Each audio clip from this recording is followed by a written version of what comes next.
ओम श्री परमात्मने नमः। अथ द्वादशोऽध्यायः। श्रीभगवानुवाच एवं सततयुक्ता ये भक्ता स्वां पर्युपासते ये चाप्यक्षरमव्यक्तं तेषां के योगवित्तमाः। श्रीभगवानुवाच मय्यावेश्य मनो ये मां नित्ययुक्ता उपासते श्रद्धया परयोपेतास्ते मे युक्ततमा मताः। ये त्वक्षरमनिर्देश्य मव्यक्तं पर्युपासते सर्वत्र मम चिन्त्यं च कूटस्थमचलं ध्रुवं सन्नियम्येन्द्रियग्रामं सर्वत्र समबुद्धया ते प्राप्नुवन्ति मामेव सर्वभूतहिते रताः। क्लेशोऽधिकतरस्तेषाम् अव्यक्तासक्तचेतसाम् अव्यक्ता हि गतिर्दुःखं देहवद्भिरवाप्यते। ये तु सर्वाणि कर्माणि मयि सन्न्यस्य मत्पराः अनन्येनैव योगेन मां ध्यायन्त्युपासते तेषामहं समुद्धर्ता मृत्युसंसारसागरात्। भवामि न चिरात् पार्थ मय्यावेशितचेतसाम् मय्येव मनः धत्स्व मयि बुद्धिं निवेशय निवसिष्यसि मय्येव अथ ऊर्ध्वं न संशयः।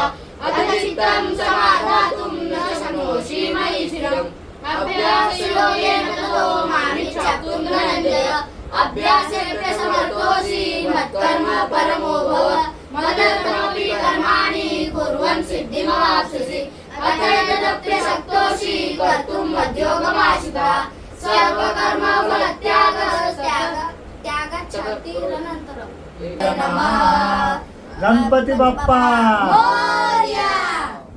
ऊर्ध्वमूलमधःशाखम् अश्वत्थं प्राहुरव्ययम् छन्दांसि यस्य पर्णानि यस्तं वेद स वेदवित्। अधश्चोर्ध्वं प्रसृतास्तस्य शाखा गुणप्रवृद्धा विषयप्रवालाः। अधश्च मूलान्यनुसन्ततानि कर्मानुबन्धीनि मनुष्यलोके न रूपमस्येह तथोपलभ्यते नान्तो न चादि न च सम्प्रतिष्ठा। अश्वत्थमेनं सुविरूढमूलमसङ्गशस्त्रेण दृढेन चित्वा ततः पदं तत्परिहारितव्यं यस्मिन् गता न निवर्तन्ति भूयः तमेव चाद्यं पुरुषं प्रपद्ये यतः प्रवृत्तिः प्रसृता पुराणी निर्माणमोहाजितसङ्गदोषा अध्यात्मनित्या विनिवृत्तकामाः द्वन्द्वैर्विमुक्ताः सुखदुःखसमुद्रे गच्छन्ति निर्मूढाः पदमव्ययं तत् न गतमासेते सूर्यो न शशाङ्को न पावकः यद्गत्वा न निवर्तन्ते तद्धामं परमं मम ममैवांशो जीवलोके जीवभूतः सनातनः। मनश्चक्षुरादीन्द्रियाणि प्रकृतिस्थानि कर्षति शरीरं यद्वाप्नोति यच्चाप्युत्क्रामतीश्वरः।